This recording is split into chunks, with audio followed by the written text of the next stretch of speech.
Part 2, Lists. So as an addendum to the Cities of Sigmar faction focus, here are some perspective lists that should work to bring further clarity to the synergies, units, and abilities in cities. These are samples, and aren't finely tuned tournament-winning vehicles, but rather, I think, good starting points to build off of, take ideas from, and generally get the gears turning. Yes, we'll do one from every city, but remember, a lot of these combos, power pairs, units, and strategies are very interchangeable. The first list is Hammer Hall, so we ignore Battle Shock in our territory, get a command point down a 6 for each banner our units have, and our command ability lets us pile in twice, if we're in enemy territory. A lot of people shortcut pile in twice to mean straight up double damage, but activations are still you go I go, so glass cannons might not survive until the second fight. Reasonable durability and a way to zoom to the other side of the table is important. Hammer Hall is kind of the poster child Sigmar city, so let's start things off right with a free guild general on Griffin. Aggressive general for +1 to hit aura on the charge is tempting, but we get that elsewhere, so reroll 1s to wound aura instead. Great hammer and shield option for consistent Ren 2 and a 3-up save, and Armor of Malice to make it a 2-up. I want more command points and speedy boys, so 9 Demigryph Knights and a battalion that lets them hit on 2s and 3s for their Ren 2 damage 2 lances if they get within 18 of the general. This is another reason I didn't go for the hit aura trait, since the Demigryphs can't hit on 1s. I plan on using them as fixers, keeping the piece near my objectives or charging across the line when the need arises, but it's nice to have a combo if they're near the general. I went with 30 Phoenix Guard for the Anvil. With their 4-up armor and 4-up shrug while still having good attacks, they can deal with about anything. 3s and 3s rend 1 with, importantly, 2-inch reach and 25 mil bases, so all 3 ranks can get their 61 attacks in. I want to send them forward though, since that's a lot of points to camp with, so I wish they would hit on 2s. Shaman Battle Mage with Twin Stone will help with this, as it gives either +1 to hit aura or D3 healing on a 4-up and can switch in each of your hero phases. Wings of Fire can give them flying and +1 run and charge to help them across, and the range on the spell is limited only by line of sight, not distance, so you can toss it on knights too. And he's from Shaman for an 18-inch movement debuff that lets you reroll 1s to hit against good armor. Now the Phoenix Guard are only missing on 2 1s in a row per attack. I want to add another objective stealing pile in twice hero, but I don't have another artifact, and I think Griffins really need one to be effective, so Flamespire Phoenix can work here. His attacks are decent, and he doesn't take artifacts well anyway since the rider's weapon is bad, so we're not missing out too much. 16-inch flying is super fast, and he deals 5 mortal wounds to units he flies over, and he comes back to life on a 4-up. Nice distraction/bully unit, and he accidentally has synergy if he happens to be near the Phoenix Guard. To round out the battle line, we'll take 2 units of Old Standby. Cheap, 4-up armor, free guild guard with swords and shields. So we have 6 banners, some cavalry, 2 flashy heroes that can zoom across the line for double pile-ins, and a flying, powerful Phoenix Guard regiment. Next up is Living City, which gets Sylvaneth units. Up to half of your army can board edge ambush, everyone heals a wound in your hero phase, and your command ability lets someone who just shot a ranged weapon move again. So who's some badass Sylvaneth hero monster that technically has a ranged weapon almost as an afterthought? Well, Durthu has Verdant Blast at 15 inches. He's 12 wounds, 3-up save, has a Fight's Last aura on a 4-up, and a preposterously huge sword, the Guardian Blade. On 3 attacks, 3s and 3s, Ren 2, damage, checks notes 6. Gear him up with Gyre Strike so he hits and wounds on 2s, and Iron Oak armor so his save is a 2-up. Ambush 9 away, Verdant Blast, move 5, make a 4-inch charge, profit. So far this is shaping up to be the timmiest army I've made for a faction focus, so let's put some combos in. We'll get to 8 units, so I added 6 Kurnoth Hunters with 30-inch range great bows. On 2 attacks a model, 4s and 3s, rend 1, damage D3. And they always count as in range of Sylvaneth heroes for command abilities, so they can move after they shoot. This will make a good ambush, harassment, or point camper that can still affect the game while scoring points 30 inches away. Speaking of stuff with 30-inch shots, Luminarch of Hysh has a laser beam that every unit it crosses takes D3 mortal wounds on a 2-up. Then can move since it's a hero, has a mage on top with a fireball that gets bigger the more models it hits, a wound debuff, a D6 heal, and a 6-up shrug aura. Sisters of the Thorn fit the theme, have ranged attacks, and have a cover spell. I gave them Cage of Thorns as well, which halves move and does a D6 mortal wounds if the unit moves, which I really like. 20 Sisters of the Watch should make a nice mid-range unit, 18-inch range, 3s and 3s archers that proc mortal wounds on 6s to hit, and 40 shots if they haven't moved. But we can move them afterwards, so combo. Also they have Overwatch, so they answer charges with another 20 shots real quick. 40 Eternal Guard for camping, an extra command point, and we're done. This looks fun if swingy. I hope you're good at kiting. The opponent is going to have to mess up their deployment to make sure Durthu can't ambush in and cleave a path through their support. It's a shame we aren't using Arc Revenant for his melee buff, or a Wildwood, or Wardroth Horn for +1 melee attacks on all Sylvaneth units, but this was a ranged list. Next up is Greywater Fastness, and I know I panned it in the faction focus. But we're not making tournament lists, so let's pollute the skies of Ghyran with beautiful cannon soot and gunpowder. Your Rune Priest learns the prayer to give War Machines +1 to hit to go along with their +1 Ren prayer and +2 Unbind.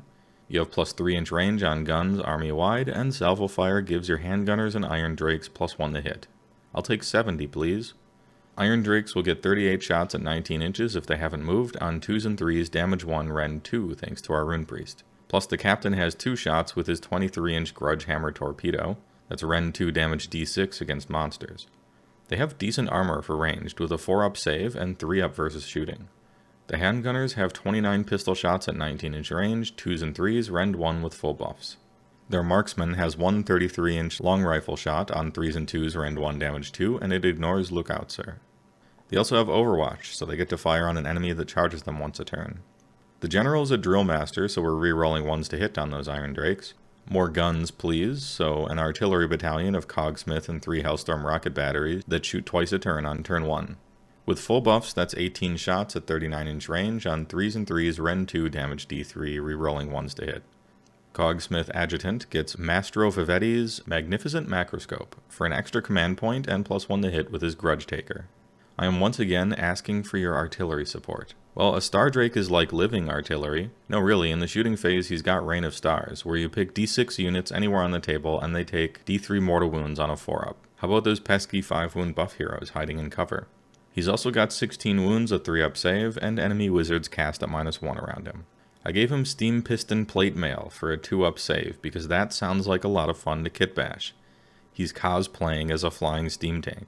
You might notice his attacks don't seem 400-point quality, and that is true, but as Stormcast players know, your Star Drake effectiveness comes from devouring 3 models per turn, sweeping tail mortar wounds, horde breaking with roiling Thunderhead, and using Tempest Axe to screw over massive regiments he tags at the very corner from piling in more than 1 inch. He's not for dueling hero monsters. That's what your rockets, torpedoes, and Ren 2 gunfire is for. Next up is Phoenicium. And I'm doing these in the order they appear in the battle tome, where I'd probably save it for last because it's super weird, but whatever. Cities that no one plays need love too. So your whole army gets +1 to hit and wound if one of your units dies in the same phase. Let's completely exploit this. Knight Incanter and Lord Arcanum each have 3 Spirit Flasks. You can use them at the start of combat to deal 1, 2, or 3 mortal wounds to every unit within 3 inches, even friendly units. Incanter has 5 wounds, you have 6 flasks, you can see where this is going.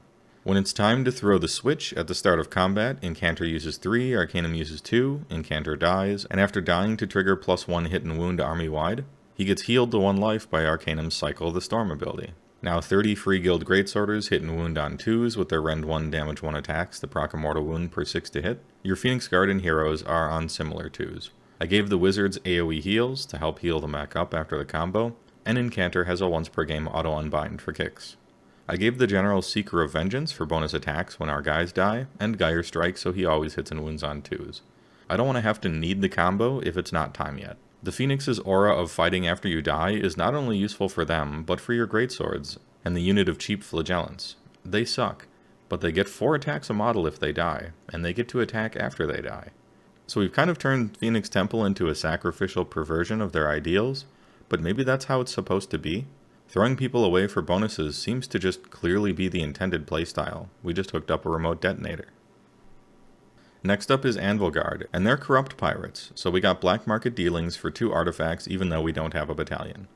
They also have Drake Blood Curses, which are kind of okay, and unfortunately their command ability basically does what the default one does, so no extra synergies here. The most use you're going to get out of it is probably to soften an Alpha Strike's Battle Shock side effect. Sorceress on Foot has a great -1 to hit and D3 mortal wound spell with 18 inches, and the ability to sacrifice 1 Darkling Coven model to get +2 to cast, and Run and Shoot or Run and Charge command ability. Sorceress is really good. I think she's better than Battle Mages in a vacuum. We'll make her a Black Fathom Crime Lord for another illicit dealings to start with D3 extra command points. Her spell is Vitriolic Spray, and it's a combo. The range is only 6 inches, but it changes target unit's save to dash, which according to FAQs counts as a 7, which will matter later. I took an Umbral spell portal to help that range out. It's an endless spell with 2 doors, and when you're randomly in Ulgu, you can put it anywhere on the table. City's Amplified Sorceries has it count as Ulgu all the time. Nice. Once per turn, you can send 1 spell or endless spell through one side and out the other. So what goes well with unlimited range total armor bypass? A bucket of dice from endless attacks. Enter Vanguard Raptors with Hurricane Crossbows. The unit has 81 shots on 4s and 4s if they haven't moved at 18 inches, plus reroll 1s to hit thanks to Knight Azeros with a Thermal Rider Cape to make sure he can get into range of whatever needs killing. His buff can help the Blackguards too, as 16-inch flying should be good enough to get there. And at only 100 points, he's just cheap enough that you don't care if the opponent targets him to get rid of his buff. It's just sort of nice to have. I mean, I'd rather them shoot the Azeros than my Sorceress, right? If you don't like Stormcast, the normally derpy Dark Shards become great with Vitriolic Spray, and trade some damage for being much faster and cheaper than Vanguard. Sorceress on Black Dragon is super fragile, but has good damage for a wizard, and Drakescale Cloak for a 5-up shrug. I gave her Acid Blood, so when someone finally charges her and overkills her by 20, they take half the damage they dealt back as mortal wounds. Her spell is normally bad, considerably worse than the foot versions even, but with Vitriolic Spray it just does a flat 9 mortal wounds. We also have a Gur Battle Mage for our Adjutant, with +2 Run and Charge spell, to up the speed of our Run and Charge Blackguards by 4, and Shadow Daggers for a d6 mortal wound spell. Our spells are fire, so Balewind Vortex should help increase the ranges by 6, but actually more since the base is larger than the wizards, and let them cast 2 per turn. We have a lot of magic trickery going on, so a solid meat and potatoes good at everything battle line core is in order. And Blackguard fit the bill. 4-up armor, 6-inch move, 2 attacks a model at 3s and 3s, rend 1, and +1 to hit if near a Darkling Coven hero. Importantly, they also have 2-inch reach and 25mm bases for those 3 ranks of fighting, so we're often getting all 61 attacks in. Bleak Swords are cheap chaff and have the right keywords, 4-up armor, and exploding hits. No rend, but pretty decent with Vitriolic Spray. The retinue can be either 20-man unit, it just depends on how you plan on deploying. Also, AOS Coach and Bucket Ninja have a pretty nice gyrocopter idea with Vitriolic Spray against normally super durable massive regiments. There's probably no faster and cheaper way to kill 30 Mortek Guard. Anvil Guard can be very fast, with Run and Charge on quality Darkling Coven units, and a big Battleshock Community aura to soften up Alpha Strike hits. If you want a bully monster, this is the one city where Dreadlord on Black Dragon might be better than Griffin, since it can get a mount trait, and the lack of a good command ability matters less. If so, you'll probably double up on Sorceress on foot over the Battle Mage, since +2 to cast is too good, but I digress. Up next is Hallow Heart, and this one's fun if you like combos, but I guess I'm saying that a lot because it's Cities of Sigmar. Everyone in the army gets a 5-up spell ignore, but the real juice is every wizard can cast an additional spell once per turn. Amazing. Your command ability lets a wizard suffer d6 mortal wounds, and after the FAQ they have to take those wounds if they want the bonus, to give each other wizard within 12 a bonus to cast equal to the roll, but remember, not the wizard who took the damage.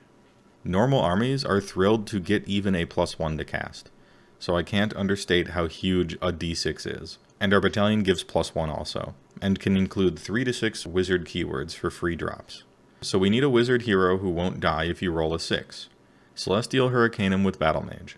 It adds 1 to casting rolls for collegiate wizards within 12, +1 to hit in melee or ranged within 10. The wizard on top knows Chain Lightning and Comet of Casadora, which are okay damage spells, and it's got a big laser that does 1, 2, or 3 d3 mortal wounds on 2-ups.